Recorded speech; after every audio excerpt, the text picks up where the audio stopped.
All right, let's get into it. Today, we're talking about how to get your company's culture truly ready for the age of AI. We're going to move past the buzzwords and get into an actual playbook for building an organization that doesn't just survive this crazy new world, but actually thrives in it. So let's just start with the single most important question that every leader should be asking themselves right now. It's not about which AI tool you should buy. It's way deeper than that. The real question is the very foundation of your organization, your culture, actually ready for them? I love this analogy. Think of your culture as your company's operating system. It's the background code that determines how everything works or doesn't work. Now, all these incredible new AI tools, they're like powerful next-gen software. And what happens when you try to run cutting-edge software on an old, outdated OS? Well, you don't get innovation. You get the blue screen of death. So the real challenge here is upgrading that entire system. And the goal isn't just to be resilient, to bounce back from change. The goal is to become what's called anti-fragile, to build an organization that actually gets stronger and smarter because it's been hit with shocks and uncertainty.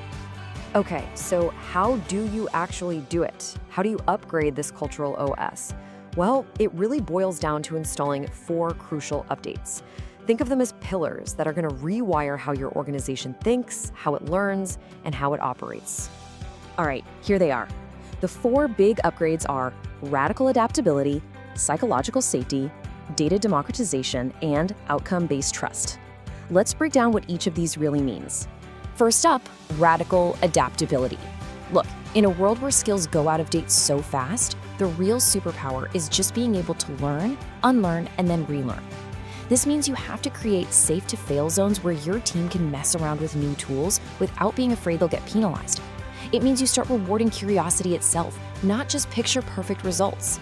And you've got to ditch those boring annual trainings for quick, on-the-spot, just-in-time learning.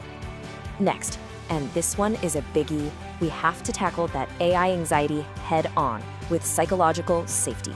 You got to frame AI as a co-pilot, something that makes your talented people even better, not something that's going to replace them. Use AI to automate the boring stuff, the drudgery, so you can free people up for the fun stuff, like discovery and strategy. And this is so crucial. You have to empower everyone in the company to raise their hand and flag ethical concerns. Your culture has to be your strongest guardrail. Our third pillar is a game changer, data democratization. A future-ready culture just can't work if all the data is locked away in some ivory tower with a handful of specialists. No way. Every team needs access to the data and the tools that are relevant to their job. And this means you've got to build data literacy across the board and be really transparent about the why behind any AI-driven decisions. That's how you build trust. And finally, outcome-based trust. You know that old model of measuring butts in seats? It's dead. It's over. We have to stop obsessing over activity and start measuring actual impact. That means shifting from rigid job descriptions to more fluid skill clusters, so people can move to where they're needed most.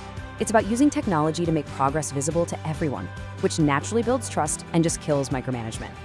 So when you put all this together, you really start to see the massive shift this represents. And when you put the old way of working right next to the new way, man, the difference is just night and day. So let's do a direct side-by-side comparison. On one side, we have the legacy culture, and on the other, the future-ready one. And as we look at this, really think about where your own organization lands on these different points. I mean, just look at that. The divide is huge, right? Legacy cultures are top-down, they're slow, they're siloed, they hoard data, and they treat failure like it's a crime. The future-ready culture is the polar opposite. It's networked and fast, it's always in beta. Skills are fluid, data is for everybody, and failure, that's not a problem, that's just more data to learn from. Now, here's where things get really interesting. There's this huge paradox at the heart of this whole AI revolution.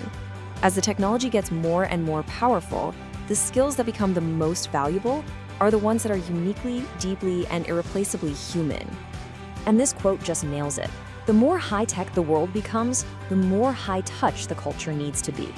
We should not be trying to compete with AI at what it does best. Instead, we have to double down on all the things that algorithms and machines just can't do. So what does that look like? Well, for one, it's about meaning-making. You know, when parts of your job get automated, you desperately need to understand why your unique human contribution still matters. This isn't some fluffy, nice-to-have, it's an absolute necessity for keeping people engaged. It also includes what we can call complex empathy. Think about it. An AI can analyze sentiment in a customer email, sure. But can it really read the room in a tense negotiation?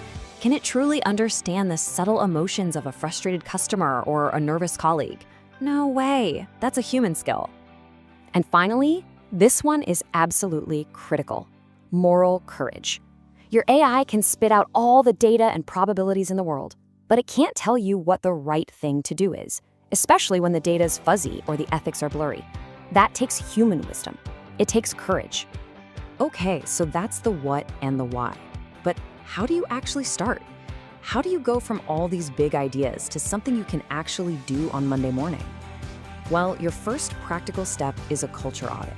Now, don't let the name intimidate you. A culture audit is really just a diagnostic tool.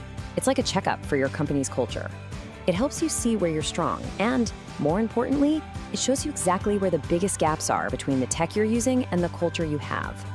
And it's pretty straightforward.